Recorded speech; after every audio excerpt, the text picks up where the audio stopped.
Hello friends, welcome back to my YouTube channel. आज की इस वीडियो में हम कर रहे हैं टीजीटी स्पेशल एजुकेटर का 29 जून का एग्ज़ाम, उसका English part. Let's get started. Question number 1, select the most appropriate antonym of the highlighted word. तो हाईलाइटेड वर्ड के मैग्नानिमस। अगर आप सेंटेंस देखें, despite his magnanimous gesture the board remain unimpressed and unreceptive. इससे आपको sentence पढ़ के भी पता चलेगा ये कैसा वर्ड है, एक पॉजिटिव वर्ड है। मैग्नानिमस का मतलब होता है बड़े दिल वाला, मतलब कि काइंड, फॉरगिविंग स्पिरिट, मतलब जो किसी से वो ना रखे, द्वेष ना रखे, है ना, सबको माफ़ कर दे। अब हम देखते हैं मर्सीलेस का मतलब। मर्सीलेस का क्या मीनिंग है? मर्सीलेस मतलब विदाउट मर्सी और कंपैशन, विदाउट मर्सी और कंपैशन।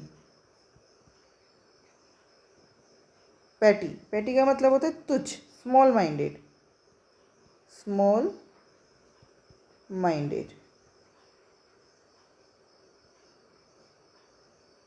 ठीक है। और क्या बोल सकते हैं, मतलब जो छोटी छोटी चीज़ों को लेकर छोटी छोटी चीज़ों पे जो वो हो जाए, आपसे लड़ाई कर ले, झगड़ा कर ले, तो उसे हम बोलेंगे पैटी। Third, gracious. ग्रेशियस का क्या मतलब है? ग्रेशियस मतलब kind, courteous. Fourth, generous. Generous का मतलब भी क्या है? मतलब अनसेल्फिश, है ना। Willing to give more than expected, willing to give more than expected। तो अब आप बताइए मैग्नानिमस का अपोजिट क्या होगा? मैग्नानिमस मतलब बड़े दिल वाला, जिसका दिल बहुत बड़ा हो। और पैटी मतलब छोटे दिल वाला, जो बात बात पर झगड़ा करने के लिए तैयार हो जाए, जिसके मन में मतलब जो बहुत ज़्यादा स्मॉल माइंडेड है, राइट। आपको लगेगा मर्सीलेस भी हो सकता है। मर्सीलेस मतलब जो जिसमें दयालुता ना हो। यहाँ पे मैग्नेनिमस का मतलब है जिसका दिल बहुत बड़ा हो, बहुत काइंड हार्टेड, तो उसका अपोजिट होगा patty.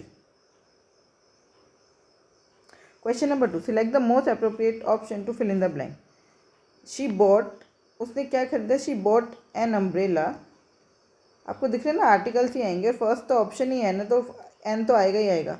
Because it was raining heavily on the way home she also picked up, कोई खास की बात तो नहीं हो रही, picked up an apple for a snack and a book to read during the evening. कोई बुक हमें स्पेशली तो पता ही नहीं है। अगर हमें कोई स्पेशल बुक बताई होती तो हम क्या यूज़ करते, द।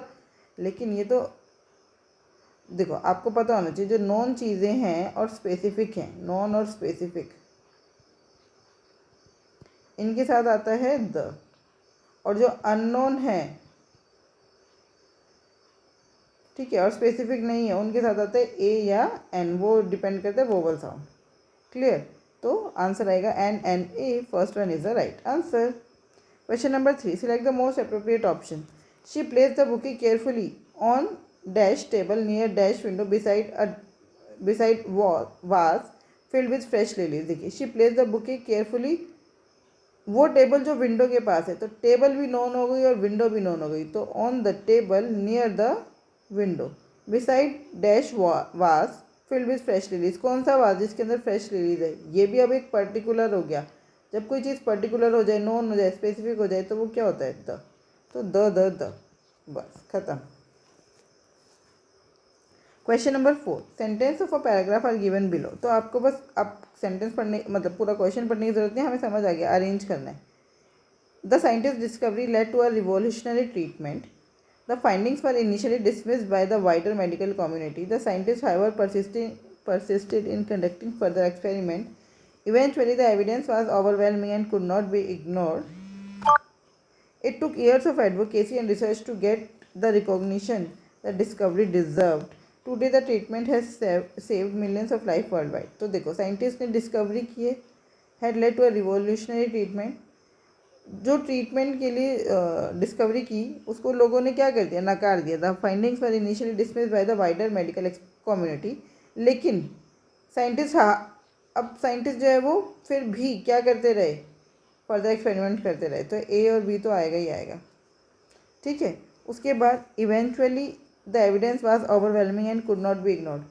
उससे पहले क्या होना चाहिए, it took year of advocacy and research to get the recognition the discovery deserve. पहले आप रिसर्च करेंगे और रिकॉग्निशन लेंगे, उसके बाद फिर हम बात बोलेंगे ना कि eventually the evidence was overwhelming and could not be ignored. तो जो एविडेंस हमें जो डिस्कवरी में मिला, रिकॉग्निशन मिला, वो इतना ओवरवेलमिंग है कि अब उसको इग्नोर नहीं किया जा सकता। तो A B D C, fourth one is the right answer. Select the most appropriate option that means the same as the given proverb. The pen is mightier than sword. Pen is mightier than sword का क्या मतलब है? mightier का मतलब होता है जो ज़्यादा ताकतवर हो, है ना।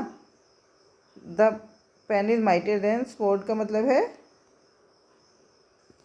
देखो, the pen is mightier than sword का क्या मतलब है, वर्ड्स, आइडियाज और writing have a stronger and more lasting impact than violence और मिलिट्री पावर। मतलब वर्ड्स, आइडियाज और राइटिंग के ज़्यादा इम्पैक्ट होते हैं, स्ट्रॉन्गर इम्पैक्ट है वायलेंस और मिलिट्री पावर से। तो अब हम मीनिंग देखते हैं। First, words can create pain और गिव कंफर्ट। तो यहाँ पर ठीक है, वर्ड्स से पेन भी मिलता है और कंफर्ट भी मिलता है, ये बात बिल्कुल सही है। लेकिन हमारा जो प्रोवर्ब है वो ये नहीं कह रहा है। हमारा प्रोवर्ब क्या बता रहा है कि वायलेंस से के मुकाबले वर्ड्स ज़्यादा अच्छे हैं, वर्ड्स ज़्यादा पावरफुल हैं। तो यहाँ पर उसकी बात नहीं की गई है। Carry a sword for protection during unrest, मतलब अगर कुछ बात हो जाए तो अपने साथ में एक स्वॉर्ड रखो अपनी प्रोटेक्शन के लिए, ऐसी तो कोई बात की नहीं गई है। Third, ideas and writing have more influence than violence, बिल्कुल यही बोला गया, ideas and writing have more influence than violence. Writing hurt the sentiments of people, ऐसा writing hurt the sentiment of people, ऐसी कोई बात इसमें नहीं है। Right. Question number 6, select the most appropriate meaning of the given proverb. फिर से, don't count your chicken before they hatch. अपने चिकन्स को हैच होने से पहले काउंट मत करो। इसका क्या मतलब है? इसका मतलब है कि आप ऐसा कोई प्लान मत बनाइए पहले से जब तक आपको ये विश्वास ना हो जाए कि ये हो जाएगा। Don't count your chickens before they hatch, मतलब डोंट मेक प्लान्स और assume success based on things that haven't happened yet. मतलब वो प्लान्स या सक्सेस को आप एज्यूम नहीं कर सकते जो अभी तक नहीं हुआ। अब option, count your life stock regularly, वो कह रहे हैं कि अपना लाइफ स्टॉक को रोज़ गिनते रहो। Second, avoid making plans based on uncertain outcome, बिल्कुल यही है। आप वो प्लान्स अभी, मतलब ऐसे प्लान मत बनाइए कि जिनका भी आपने पहले से ही प्लान बना लिया, ये होगा तो मैं ये करूँगा, अरे ये होगा, ये कंफर्म ही नहीं है अभी, तो आप बाद वाला काम कैसे करोगे? तो avoid making plans based on uncertain outcomes. Third one, hens should be monitor during hatching. Fourth, always expect the worst in every situation. नहीं, ये तो बहुत ज़्यादा निराशावाद वाली बात होगी। यहाँ पे निराशा की बात नहीं की गई है। यहाँ पर क्या बात की गई है कि अपने काम होने से पहले उसको गिनो मत। Right. Question number 7. Select the most appropriate antonym of the underlined word. The new manager is known for his lenient approach. Lenient का मतलब हमने पहले भी देखा था। Lenient का क्या मतलब होता है? Not too strict, not strict, है ना? Mild in discipline. अब एक एक वर्ड का मतलब देखते हैं। स्ट्रिक्ट तो एंटोनिम तो यही हो गया। फॉरगिविंग मतलब माफ़ कर देना। काम मतलब काम को क्या बोलेंगे, शांत, है ना। जेंटल का मतलब होता है जो आपको, मतलब जो आराम से काम करे। जेंटल मतलब कोमल। तो ये एक तरह से लीनियंट का सिनोनिम हो जाएगा, लेकिन अपोजिट तो नहीं हो सकता, है ना। Question number 8, select the most appropriate option to fill in the blank. You can have tea, या तो आपके पास टी हो सकती है या coffee. You can have tea और कॉफ़ी बट नोट बोथ, लेकिन दोनों नहीं हो सकता। इसीलिए so make your choice wisely, इसीलिए चॉइस कर लीजिए। Question number 9, select the correct spelling of the incorrectly spelled word. देखो, प्रोजेक्ट की तो हमें पता है यही स्पेलिंग सही है, दूसरी तो गलत ही है, तो प्रोजेक्ट सही है। एडमायर्ड, एडमायर्ड भी सही है। डेलीजेंटस, डेलीजेंट, डेलीजेंटस कुछ नहीं होता, डेलीजेंट ही होता है वर्ड, डेलीजेंटस कुछ नहीं होता। तो third is the right answer. डेलीजेंटस कहाँ है? यहाँ डेलीजेंट आएगा इसकी वजह, इसके प्लेस पर डेलीजेंट। डेलीजेंट का क्या मतलब होता है? डेलीजेंट का मतलब होता है hard working. Diligent means hard working, careful, dedicated. Fourth one is conscientious या कंसाइंशियस, ये कोई वर्ड नहीं है, यही वर्ड है कंसाइंटियस। इसका मतलब भी आपको पता होना चाहिए, ये इंपॉर्टेंट वर्ड है, बहुत बारी स्पेलिंग में पूछा भी जा सकता है। इसका मतलब होता है केयरफुल, ठीक है। Guided by a sense of right और रॉन्ग, मतलब ईमानदार और मेहनती बोल सकते हैं हम। एंड गाइडेड बाय अ, मतलब जो ये देखे कि ये चीज़ सही है या गलत है, मैं जो कर रहा हूँ वो सही है या गलत है, जो इस चीज़ पर ध्यान दे। Guided by a sense of right and wrong. Question number 10, select the option that can be used as a one word substitute for the highlighted group of words. मतलब ये पूरा इसमें देखो, he was the person who could not make mistake, main तो यही है ना। अब आपको देखना है इन सब का, पहले एक एक करके लिख लेते। इनफेलिबल, इनफेलिबल का क्या मतलब है? इनफेलिबल मतलब समवन हु इज़ इनकेपेबल। मैं एक बारी सबकी मीनिंग लिख देती हूँ, चलिए देखिए। इनफेलिबल का क्या मतलब होता है? इनकेपेबल ऑफ मेकिंग मिस्टेक्स और नेवर रॉन्ग, तो यही हो गया। अ person who could not make mistakes, infallible.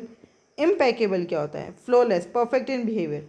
Impeccable का मतलब है फ्लॉलेस, मतलब जिसमें क्या हो, जिसका बिहेवियर बिल्कुल परफेक्ट हो, मतलब जिसमें कोई फ्लॉलेस का मतलब समझ आ रहा है? क्या बोलेंगे इसको हिंदी में? मतलब उत्तम हो कोई चीज़, उत्तम, है ना। फ्लॉलेस मतलब कोई चीज़ उत्तम हो, उसमें कोई भी कमी ना हो। तो कमी ना हो और जो गलती ना करे, दोनों में अंतर है। परफेक्ट इन बिहेवियर और जो गलती कर ही नहीं सकता, उन दोनों में अंतर है। इसलिए इम्पेकेबल नहीं होगा, इनफेलिएबल होगा। इनकॉरिजेबल, कैन नॉट बी करेक्टेड और रिफॉर्म, जिसको बदला ना जा सके, जिसमें कोई परिवर्तन ना किया जा सके, वो है इनकॉरिजेबल। ऑमनीपोटेंट, ओमनी का मतलब होता है ऑल, पोटेंट मतलब पावरफुल, जिसके पास पूरी पावर हो, वो है omnipotent. Question number 11, identify the incorrectly spelled word. Knowledge बिल्कुल सही है, इम्प्रेसिव सही है। आर्किटेक्चर, आर्किटेक्चर की स्पेलिंग क्या होती है? ARCHI, आर्की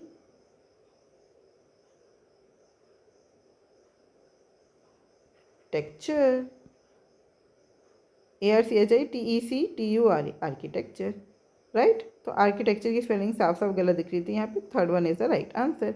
इनकी मीनिंग तो आपको पता ही है, नॉलेज, ज्ञान, इम्प्रेसिव, भाई कोई चीज़ जो आपको इम्प्रेस कर दे। आर्किटेक्चर मतलब क्या बोलेंगे, जो घर बनाते हैं उसका भवन निर्माण की कला, भवन निर्माण की कला। शुद्ध हिंदी बता दी बिल्कुल मैंने। मॉडर्न मतलब आधुनिक, right. Question number 12, select the option that can B use one word substitute, one who studies and writes about the past. तो हम पहले इन सबके मतलब देख लेते हैं। फर्स्ट, फ्लैट लिस्ट, चलिए देख लेते हैं। फ्लैट लिस्ट मतलब a person who collects and studies postage stamp. Historian, a person who studies and writes about history or past events, तो यही आंसर हो गया। बायोग्राफर, बायोग्राफर मतलब a person who writes about someone's life. Archaeologist, archaeologist मतलब a person who studies ancient ruins, artifacts and culture through excavations and material remains. Question number 13, select the option that can one word substitute, the practice of having more than one spouse at a time। देखो बाईगैमी मतलब यहाँ पे दो, मतलब एक व्यक्ति के दो स्पाउस होंगे। मोनोगैमी, मोनोगैमी मतलब वन, यहाँ पे वन ही होगा। पॉली मतलब मैनी, पॉली मतलब मैनी। पॉलीएंड्री, पॉलीएंड्री क्या होता है? तो अच्छा, the practice of having more than one spouse at a time हो गया पॉलीगैमी। पॉलीएंड्री, पॉली भी मतलब होता है मैनी, लेकिन यहाँ पे वर्ड आया एंड्री, ये भी पॉलीगैमी का ही एक पार्ट है, जिसमें a women have many husband, many husband, ठीक है। तो उसे क्या बोलेंगे, पोलियंड्री।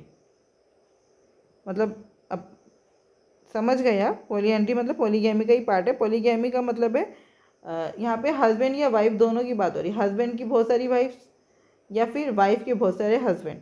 तो लेकिन पोलियंड्री स्पेशली मतलब सेकेंड वाला पार्ट कि वाइफ के मतलब औरत के बहुत सारे हस्बैंड, वो है polyandry. Clear. Question number 14, select the most appropriate option to fill in the blank. The scientist spoke so dash that even the most complex theories became easy to understand. मतलब उसने इतने अच्छे से बताया कि जो मोस्ट कॉम्प्लेक्स थ्योरी थी वो भी बहुत आसानी से समझ आ गई। तो क्लियरली, कॉन्फ्यूजिंगली, लाउडली या briefly? Of course clearly. Question number अब है पैसेज से पहले क्वेश्चन नंबर 15 देख लेते हैं। Select the most appropriate option to fill in the blanks. She studied hard for the exam. She didn't perform well due to extreme anxiety pressure during the test. She studied hard for the exam, लेकिन वो अच्छा नहीं कर पाई। तो but she didn't perform well due to extreme anxiety and pressure, anxiety और pressure के कारण, तो but and, ठीक है। अब हम देखते हैं पैसेज के। Read the given passage written by, किसने भी लिखा, हमें क्या करना। Work that nourishes the mind body and soul. Why do we work? Most would say to sustain themselves and their families. While some may love their profession, monetary return remains essential. However, the tragedy begins when work feeds only the body and mind, leaving the soul starved. देखो यहाँ पे work की बात हो रही है। क्या बात हो रही है कि जो वर्क है वो हमारे माइंड, बॉडी और सोल तीनों के लिए चाहिए।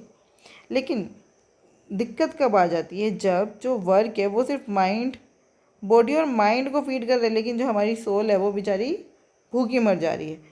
Prolonged neglect of soul due to relentless work pressure can be deeply damaging emotionally, mentally and even physically. बहुत लंबे समय तक अगर सोल का ध्यान नहीं दिया जाए तो क्या होगा, ये जो वर्क प्रेशर है उससे बहुत सारे डीपली डैमेज होंगे। क्या क्या? इमोशनली भी डैमेज हो जाएंगे हम, मेंटली भी और फिजिकली भी। द सॉल्यूशन लाइज इन, अभी प्रॉब्लम बता दी, अब सॉल्यूशन की बात कर रहे हैं ये। तो solution lies in finding a creative outlook, something simple, hands on and Joy giving that isn't burden bye deadlines और एक्सपेक्टेशन। कुछ ऐसा ढूंढो जो हैंड्स ऑन हो, मतलब अपने हाथों से कर पाए, जो जॉय गिविंग हो और जिसकी कोई ऐसे डेडलाइन ना हो, एक्सपेक्टेशन ना हो कि ऐसा तो होना ही चाहिए, इतने टाइम के अंदर तो हो ही जाना चाहिए। Activities like playing an instrument, gardening, painting, embroidery, carpentry or any other hobby that brings peace and fulfilment can nourish the soil. Activities बताइए जैसे कि गार्डनिंग, पेंटिंग, ये सारी एक्टिविटीज़ जो है इससे सोल को हमारी जो सोल है उसे क्या मिल जाएगा? फुलफिलमेंट के through nourishment. Such pursuits can lead to a profound transformation. They only provide inner joy but also, they not only provide inner joy but also enhance one's efficiency. इनके through सिर्फ inner joy नहीं मिलता, efficiency भी बढ़ती है, creativity भी बढ़ती है, प्रॉब्लम सॉल्विंग एबिलिटीज़ भी इंक्रीज होती है। The change improve interpersonal skills. Interpersonal skills का मतलब है जब जो एक दूसरे के साथ हम बात करते हैं, मतलब वो वाली skills. And make the individual more engage and present in both professional and personal life. More engage and present मतलब वो जो व्यक्ति है वो प्रोफेशनल और पर्सनल लाइफ में ज़्यादा इंगेज रह पाता है और मतलब वहाँ पर अपनी प्रेजेंस भी ज़्यादा दिखा पाता है। ऐसा नहीं होगा आप कभी, अगर कोई व्यक्ति अपनी सोल की तरफ भी ध्यान दे रहे तो ऐसा नहीं होगा कि कोई कुछ बोल रहा है और उसका ध्यान कहीं और ही है, नहीं। Gradually, instead of wasting time on passive entertainment like mindless scrolling or binge watching, one starts valuing time and concerning more meaningfully with the world. धीरे धीरे जो टाइम है हम मतलब जैसे स्क्रॉल करते रहते हैं आजकल फ़ोन में, उन सबको छोड़कर हम ज़्यादा मीनिंगफुली कनेक्ट कर पाएंगे वर्ल्ड के साथ। The mind, body and soul begin to function in harmony leading to inner joy. जब हमारा माइंड, बॉडी और सोल साथ में काम करना शुरू कर जाएगा तो हमें क्या मिलेगा? Inner Joy and outward positivity. This rejuvenation का क्या मतलब होता है? लाइवलीनेस, मतलब जो पहले जो मर गया था वो फिर से जिंदा हो गया। This rejuvenation fosters compassion, love, appreciation, replacing complaints with gratitude. ये जो रिजुविनेशन आया है इससे आएगा, उससे क्या आएगा आपके अंदर? Compassion, love, appreciation. पहले जो कंप्लेन करते रहते थे उसकी जगह क्या करेंगे? Gratitude. Even monotonous task become opportunities for innovation. अच्छा, मैंने पहले क्वेश्चन नहीं पढ़े ना, तो पहले हमें क्वेश्चन पढ़ लेने चाहिए थे, ठीक है। This inner shift mirrors cultural movement like slow food on the resurgence of reading in a screen dominated age. चलिए, ये थोड़ा सा दिख नहीं रहा, मेन पेपर से आपको पढ़ना पड़ेगा। क्वेश्चन नंबर 16 देख लें। Select the most appropriate title for the given passage.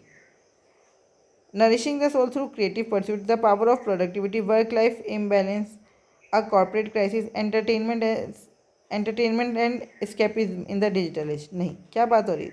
Soul की नरिशमेंट की। Nourishing the soul through creative pursuits. Question number 17, what does the author use in the passage. Author ने क्या यूज़ किया है? Definition, फिर contrast, फिर critic. Critic तो कुछ किया ही नहीं है। एनेक्डोटल स्टोरी टेलिंग, एनेक्डोटल का मतलब होता है पूरा पॉइंट टू पॉइंट बताया गया है, पहले ऐसा हुआ था फिर ऐसे हुआ था, मतलब क्या बोलेंगे, एनेक्डोटल का मतलब पूरा रिकॉर्ड के साथ। क्रोनोलॉजिकल, क्रोनोलॉजिकल मतलब टाइम का कोई नैरेटिव है क्या? टाइम के पहले ये हुआ, उसके बाद इस समय पर ये हुआ, उसके बाद इस समय पर ये हुआ, नहीं, तो क्रोनोलॉजिकल भी नहीं है। प्रॉब्लम, सॉल्यूशन एंड एप्लीकेशन, बिल्कुल, पहले प्रॉब्लम बताई, फिर उसका सॉल्यूशन भी बता दिया, फिर उसकी एप्लीकेशन भी। What is the central theme? Central theme क्या है? True wellbeings arises when creative hobbies complement professional life. Yes, true wellbeing तभी अराइज होती है जब हमारी क्रिएटिव हॉबीज़ हमारी प्रोफेशनल लाइफ को कॉम्प्लीमेंट करती हैं, ठीक। Question number 19, what is the most appropriate antonym of the word rejuvenation. Rejuvenation का मतलब मैंने बताया था लाइवलीनेस, है ना, लाइवलीनेस। तो प्रिजर्वेशन मतलब होता है किसी चीज़ को बचाना। स्टिमुलेशन, आप क्या बोलेंगे? स्टिमुलेट कर दिया, मतलब किसी चीज़ को करने के लिए इच्छा पैदा कर दी। एग्जॉशन मतलब बंद। तो लाइवलीनेस का अपोजिट क्या होगा? थक गए, बिल्कुल एग्जॉस्ट हो गए। वाइटलिटी, ये तो इसका सिनोनिम है रिजुविनेशन का। वाइटलिटी मतलब लाइवलीनेस, कुछ जाग गया अंदर। Question number 20, which of the following facts is directly stated in the passage. Hobbies lead to promotion at the work place, ऐसी कोई बात नहीं की गई है। पैसिव एंटरटेनमेंट कोजेज डिप्रेशन, ऐसी भी कोई बात नहीं है। Gardening is better than embroidery for mental health, ये तो कोई बात की नहीं है। Monotonous work can become innovative with the right mindset. Yes, monotonous work भी अच्छा हो सकता है अगर हमारा माइंडसेट सही है तो। आई होप ये 20 क्वेश्चन आपको समझ आए होंगे। फिर भी कोई डाउट है तो आप मुझसे जुड़ सकते हैं @maths PS1 टेलीग्राम चैनल पर। Thank you, keep learning, keep practising.